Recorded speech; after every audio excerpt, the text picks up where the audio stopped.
નમસ્કાર ખેડૂત મિત્રો, આપણે આજે દિયોદર તાલુકાના હરિપુરા ગામે આવ્યા છીએ, જ્યાં કમાભાઈએ આપણી સહકાર કંપનીની દરેક ટ્રીટમેન્ટ લીધી હતી અને એક ખેતર છે જેમાં તેમણે પોતે પોતાની રીતે ટ્રીટમેન્ટ કરી હતી.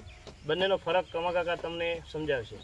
હા, ભાળો આ બટાકું નાનું છે, આ બટાકું મોટું સાઈઝ છે. હા, લાઇટ પણ થોડી વધારે છે અને સાઈઝ પણ સારી છે. આપણે સહકાર કંપની ટ્રીટમેન્ટ કરી હતી, જેમાં આપણે એન્જાઇમમાંથી મોડી નિમાટી મને એમ ખબર હોત ને કે તમારી દવા સારી કામ કરે તો તમારી જ રાખત, આવું ના આવત. તો કમા કાકાનું કે એવું થાય છે કે પહેલા દિવસે અમને ખબર હોત તો અમે બધી ટ્રીટમેન્ટ તમારી જ કંપનીની કરો, પણ હવે આપણે નેક્સ્ટ સિઝનમાં તમે પ્લાન કરશો.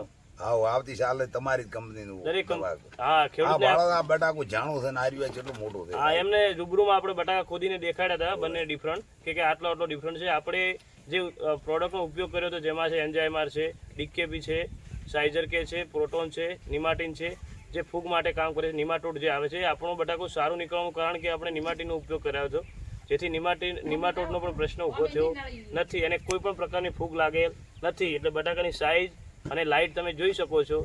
અને જે આપણે પહેલા જોવા આવ્યા ત્યારે જે તમારી આ બટાકામાં ટ્રીટમેન્ટ હતી હતું બટાકું આર્યું. હા, તમારી દવા આવી ને એના પછી કાળું પડી ગયું. હા, પહેલા બટાકું એમ કે વિકાસ જેવો જોઈએ એવો નતો. અને પ્લસ કે આપણે આગળ વખત જ્યારે જોવા આવ્યા ત્યારે જેમાં ટ્રીટમેન્ટ હતી આ બટાકા વાળું રહ્યું ને, આ બટાકું કાળું એકદમ ભમર હતું ને આર્યું પીલરું હતું. હા, પહેલી વાર આવ્યા ત્યારે આ બટાકું સારું હતું. જે ઉત્પાદન જેમાં નથી મળ્યું તે બટાકાનું ખેતર સારું દેખાતું હતું અને આપણું બટાકું વીક દેખાતું હતું.